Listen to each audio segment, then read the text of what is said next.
Kuasa hukum Gubernur nonaktif Papua Lukas NMB yakni Petrus Bala Pationa menyampaikan kliennya mendadak mual dan pusing menjelang sidang lanjutan korupsi. Seharusnya Lukas NMB memenuhi agenda persidangan di Pengadilan Tindak Pidana Korupsi Jakarta terkait dugaan suap dan gratifikasi pada hari ini Senin 17 Juli 2023. Namun, pada Minggu 16 Juli, Lukas NMB terpaksa dilarikan ke Rumah Sakit Pusat Angkatan Darat lantaran kondisinya drop. Dilansir dari Tribunnews.com, Petrus Bala Pationa menyampaikan, sekira 2 hari Lukas tak makan. Kliennya tak mau makan lantaran merasakan mual dan pusing. Selain itu, Lukas NMB kesulitan menelan air minum dan kondisi kakinya semakin membengkak. Kendati begitu, saat ini Lukas NMB tengah mendapatkan perawatan medis di RSPAD. Sementara itu, kasus pembantaran Lukas NMB hingga kini belum ada ketetapan dari hakim, mengingat kondisi Lukas NMB masih belum stabil. Seperti diketahui dalam perkara kasus tersebut, jaksa mendakwa Lukas NMB menerima suap dan gratifikasi senilai 46,8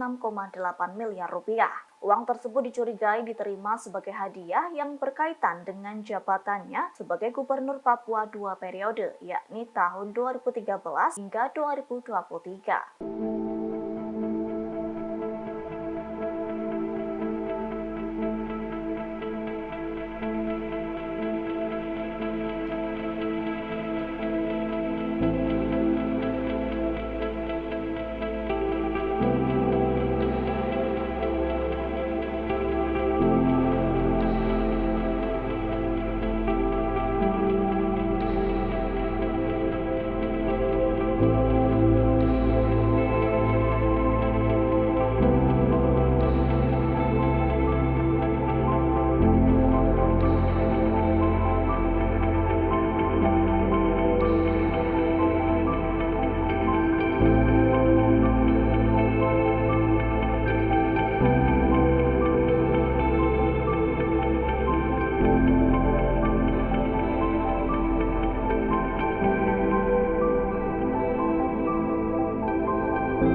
Terima kasih sudah nonton.